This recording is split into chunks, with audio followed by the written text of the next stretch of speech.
qarindoshlar. Sharq Turkiston Surgundi hukumati televiziyasining xabarlar programmasini ko'rishinglarni qizg'in qarshi olamiz. Diqqatinglar tafsiliy mazmunlarida bo'lsin. Germaniyalik tadqiqotchi Adrian Zenis oldingi hafta Uyg'ur sud kollejiyasining ikkinchi qatimliq isbot anglash yig'iniga bir doklad topshirgan bo'lib, dokladda Xitoyning Sharq Turkistondagi Uyg'ur va boshqa yerlik turkiy millat aholisini qo'lga tushirish uchun qanday tadbirlarni qo'llanganligi ilgari surilgan. Bu doklad seshanba kuni Washingtondagi aqllar Andre Jamestown fondi jamiyati tarafidan to'g'rida e'lon qilingan. Adrian Zenisning tadqiqoti hukumat hujjatlariga tayanadigan bo'lib, Amerika qatorliq g'arbdagi ba'zi davlatlarning Xitoyning qilmishlarini irqiy qirg'inchilik deb e'tirof qilishdagi asoslarini gavdalantirdi. Adrian Zenis ilgari jazo lagerlari sistemasining borligi va nima uchun qurilganligi haqida tekshirish olib borgan.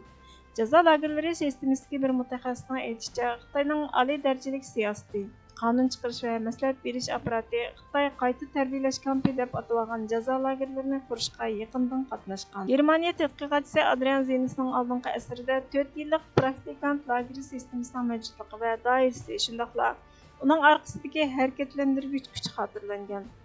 Atalmış Şinjan'daki Uyg'urlarni praktika qilish faoliyatini qanot yaydirish uchun qonun turg'izish va tasdiqlashga oid hujjatlar qayta tarbiyalash faoliyati orqali atalmış Şinjan'daki radikallikni yo'qotishning, kuchli siyosat, qonun chiqarish va maslahat berish apparatlari atalmış Şinjan'daki eng dangliq shaxslarning ishtirok qilishi bilan elib berilganligini ko'rsatib berdi.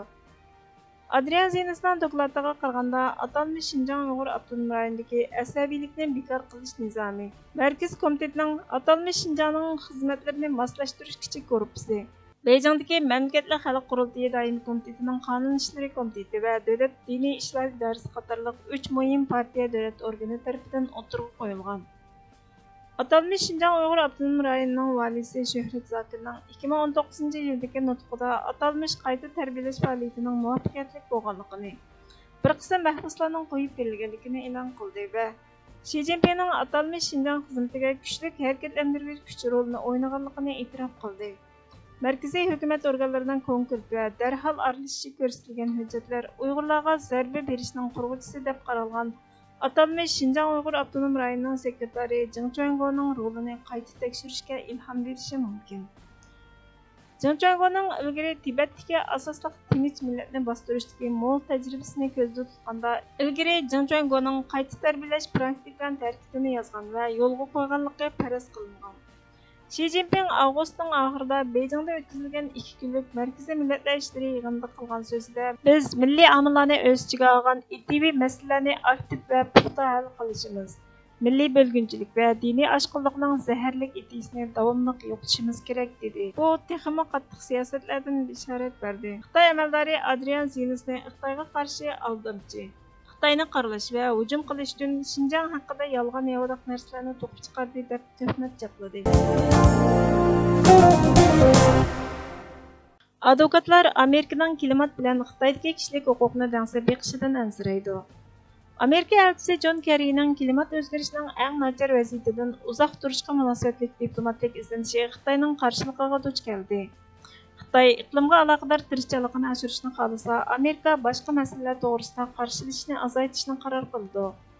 Huquqni tashabbus qiluvchilar va Jumhuriyatchilar partiyasining parlament a'zolari Bayden hukumati amaldorlari orasida Xitoyning Sharq Turkistondagi jazo lagerlari va Sharq Turkistonda yurgizayotgan irqiy qirg'inchilikni yumshoq til va keskin iboralar bilan munozara qilganligining belgisini ko'rsatib berdi.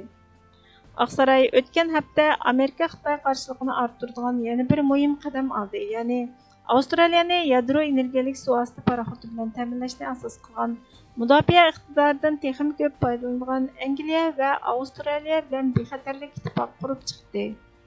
Kerry muxbirlar bilan qilgan bir telefon suhbatida o'zining bu oy Xitoyni ziyorat qilganda Xitoyning inson haqlari dafsandachiligi, klimat o'zgarishi masalasi qatorliq Amerika qarshi turadigan masalalarni takror tilga olganligini aytdi. Xitoy 2019-yili klimatni bulg'aydigan yiqilg'ining 20%ni qo'yib berdi. Bu taraqqiy qilgan davlatlardan ko'p. Amerikaning 11%ni egallaydigan bo'lib, ikkinchi o'rinda turadi. Bu Xitoyning falokat bilan natijalanadigan iqlim o'zgarishidan qaytarilmas yoki qutulolmas holga kelishdan burun neft va ko'mir qo'llanishdan kelib chiqadigan isni kesishga qarata dunyoning umidining tugagan yerida o'rin olishini ko'rsatadi. Xi Jinping rəhbərligidəki Xitay yılının axırda ən yuqori klimat bulğunuşuğa zərbi verdiğanlığını, ondan 2060 yılgacha Xitayning klimat bulğunuşunu bir tərəf qıldığanlığını vədə qılğan. Xitay özünün iqtisadi təsiri və zəmin tələbini o'ttirg'a qo'yganda Amerika bilan bo'lgan jiddiylik və rəqabətning kuchayishiga ergishib, Xi Jinping və onun əməldarları klimat və başqa ishlarda Amerikaga ergishishni xohlamadi. Uyghur Məcburi Əmgək Qanun layihəsini o'ttirib qo'ygan Florida shtatidagi Cumhuriyetçiler Partiyasining Kengash palata a'zosi Marco Rubio, Kengash palata a'zosi Jeff Merkeli klimat o'zgarishiga bo'lgan yakka qarash ularni irqiy qirg'inchilikqa sal qarashga yetaklaydi dedi. Uyghur tashviqot gruppasidagi kishilar irqiy qirg'inchilikni tugutish uchun tirishayotgan insonlar bizning kuzatishimizdan cho'chib ketdi. Xitoyni biladigan har qanday biri kishilik huquq masalasini klimat o'zgarishining peshoni sifatida ishlatib, suhbat olib berishning kor qilmaydiganligini biladi dedi. Sharq Turkiston kishilik huquqni kuzatish jamiyatining raisi Nuriddin Isbasar Islom hamkorlik tashkilotining Rohingyaga irqiy qirg'inchilikni to'xtatganiga o'xshash Sharq Turkistondagi irqiy qirg'inchilikni to'xtata oladiganligini, dunyoning o'xshamagan jo'g'rafiyalarida bo'libmi Turkiyada Sharq Turkistondagi Osmon Osiyada irqiy qirg'inchilik jinoyatiga doir nurg'un bayonlar o'tirg'a qo'yilganligini, ammo to'xtatish uchun konkret qadam ilinmaganligini, islom davlatlarining bo'libmi Islom hamkorlik tashkilotining Xitoyga qarshi tadbir qo'llanishi kerakligini, Xitoyning 1948 yili imzolangan irqiy qirg'inchilik ahdnomasining barliq moddalariga xiloflik qilganligini, 1949 yili Xitoy Sharq Turkistonni ishg'ol qilgandan keyin Osmon Osiyo siyosatining allaqachon boshlanganligini, 2016 yildan keyin Osmon Osiyoning irqiy qirg'inchilikqa aylanganligini va bu irqiy qirg'inchilikning tafsilotini aytib, buning 1948 yili irqiy qirg'inchilik ahdnomasida belgilangan irqiy qirg'inchilikni tashkil qilganligini ta'kidladi va yaqinqi 10 yilda 100 mingdan ortiq Sharq Turkistonning yerlik turk aholisining ko'chishga majbur bo'lganligini, garchi dunyodagi ba'zi davlatlar va ba'zi parlamentlar Xitoyning vahshiyligini irqiy qirg'inchilik deb e'tirof qilgan taqdirdami, Xitoyga qarshi konkret to'xtatish tadbiri ilinmaganligini, chunki Xitoyning allburla har qanday ahvolga qarata oldin olish tadbirlarini olganligini, hatto Turkiyadagi davlatlarning sukut qilayotganligini, buni Amerikaning va Rossiyaning o'yini degichilarning chiqadiganligini, Islom hamkorlik tashkilotining Rohingyadagi musulmonlarning irqiy qirg'inchiligini mahkamaga olib chiqqanidek Sharq Turkistondagi irqiy qirg'inchilikni mahkamaga olib chiqib to'xtata oladiganligini, musulmon davlatlarning Xitoyning Sharq Turkistonda yurgizayotgan irqiy qirg'inchiligiga qarshi tura oladiganligini, irqiy qirg'inchilikni to'xtatish uchun Birlashgan Davlatlar Tashkilotida Xitoyni ayblash uchun bilet tashlab tadbir qo'llansa bo'ladiganligini, Islom hamkorlik tashkilotining bunday qadam bosishga huquqli ekanligini, Xitoy o'tgan yili 16 mingdan ortiq masjidni, undan boshqa nurg'unlagan madrasalar, qabrlar va qabristonliklarni vayron qilganligini, musulmonlarning sharqdagi qo'rg'onlardan biri bo'lgan Sharq Turkistonda islomning bu xil usulda vayron qilinishini qabul qilg'ili bo'lmaydiganligini, musulmonlar dunyosi buningga inkos qaytarmaganligini yoki Xitoyning qo'llaganligini, Islom hamkorlik tashkilotining Rohingya musulmonlarini qo'g'dagandek cho'qim Sharq Turkistondagi musulmonlarni qo'g'dash majburiyatining borligini aytdi.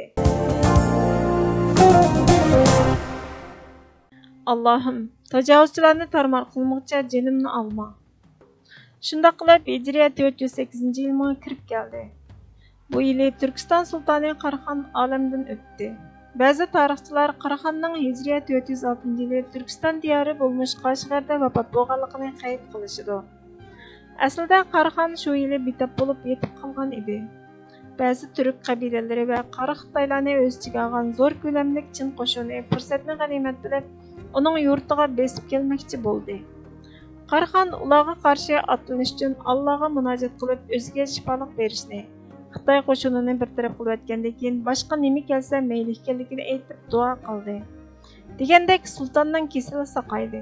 Shuning bilan sulton darhol butkul qo'shinni to'plab, chin qo'shinni tarmar qilishga otlandi. Chin qo'shini shu vaqtda 300 ming chedirliq qo'shinga ega bo'lib, sulton ularga qaqshatqich zarbasi bilan 200 mingdan ortiq dushmanni o'ldirdi. 100 ming kishini asir elib, son-sanoqsiz g'animatlar bilan Balosag'unga qaytib keldi. Qaytib uzun o'tmayla olamdan o'tdi. Sulton Qaraxon haqiqatan dini mustahkam, adolatparvar bir sulton edi. Uning bu sərgüzəştisi sahabalardan Seyd ibn Muaz el-Ansari raziyallahu anhuning sərgüzəştisiga nə qədər oxşagan, ha? Muaz raziyallahu anhu Xandaq g'azoti mezgilida Allohdan o'zini toki Bani Qurayza g'azotiga qatnashganga qadar qabziroq qilmay turishni tilagan edi. Degandek, uning jangdagi yarisi toki Rasululloh Bani Qurayza yahudilarini jazolab, o'ldirishga tegishliklarini o'ldirib, sürgün qilishga tegishliklarini sürgün qilib to'xtaganga qadar adimay turdi. Ishlar oxirlashishi bilan birdilla Saidning yarisi qanashga boshladi va bu olam bilan xo'shlashdi. Sultan Qaraxonmo xuddi shu sahobaga o'xshash olamdan o'tgan edi.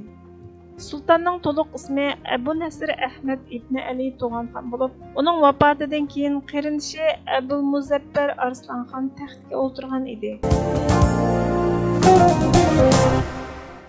Hörmətli görürmənlər, xəbərlərimizni köynələr üçün köp rəhmət. Gələr qitimki proqramımız görüşəcə Allah'a emanet olğaysızlar.